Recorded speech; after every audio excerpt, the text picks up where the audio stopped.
Recently एवं नवरंगपुर गोटे आमर अच्छी बड़ कुस्मी जगह तो से गोटे आमर स्टूडेंट गोपबंधु रंधारी तो से कौन कर भगवत गीता उपरे श्रीमद भगवत गीता शिला प्रभु श्रीमद भगवत गीता उपरे टिप्पणी देते बहुत खराब मंतव्य जाक देते कि भगवत गीता माने तार किसी वैल्यू ना माने आम हिंदू मैंने कौटी शोई रही हिंदू भाई मैंने कौटी शोई रही प्रकृत में आम हिंदूर मुख्य धर्म ग्रंथ हूँ भगवत गीता। आपड़ जानते गोटे मुसलमान कुरान को कहे से आराधना से लोक बंची न आम हिंदू भाई मैंने अच्छा गोटे छोटिया पिला गोटे आसिक आम गीता उपर कहीदे आपण मैंने सैलेंट बस कौन धिक्कार आम हिंदुत्व को आपण मैंने प्रकृति हिंदू अच्छा जागत ये सब से कौन कर वराहदेव आम विष्णु जो फास्ट अवतार आम जो 10 अवतार आसुँच वराहदेव को से अपमानित करुँचा सब गोटे मानते मिथ ये जिस किसी वैल्यू ना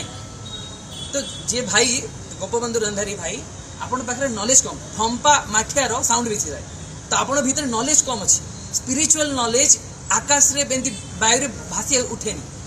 से जिन को पढ़ा भी तत्व जाना पड़े सिद्धांत जाना पड़े आपड़ जदि चाहते जानापी आम पाक आसतु आम प्रॉपर शिक्षा देव आप जानी ना बकर बकर हेबेनी एटा सोशल मीडिया किसी जिन करेंगे आ लोक मैंने आपको फ्रेंड फॉलोइंग थे नथिबे आम जानी आप हिंदू धर्म उपर किसी कहे आम आपन को डेफिनेटली से जिन आम स्ट्राइक करें ठीक अच्छे दयाकोरी आपको अनुरोध आप ये करेंगे जो हिंदू भाई मैंने अच्छा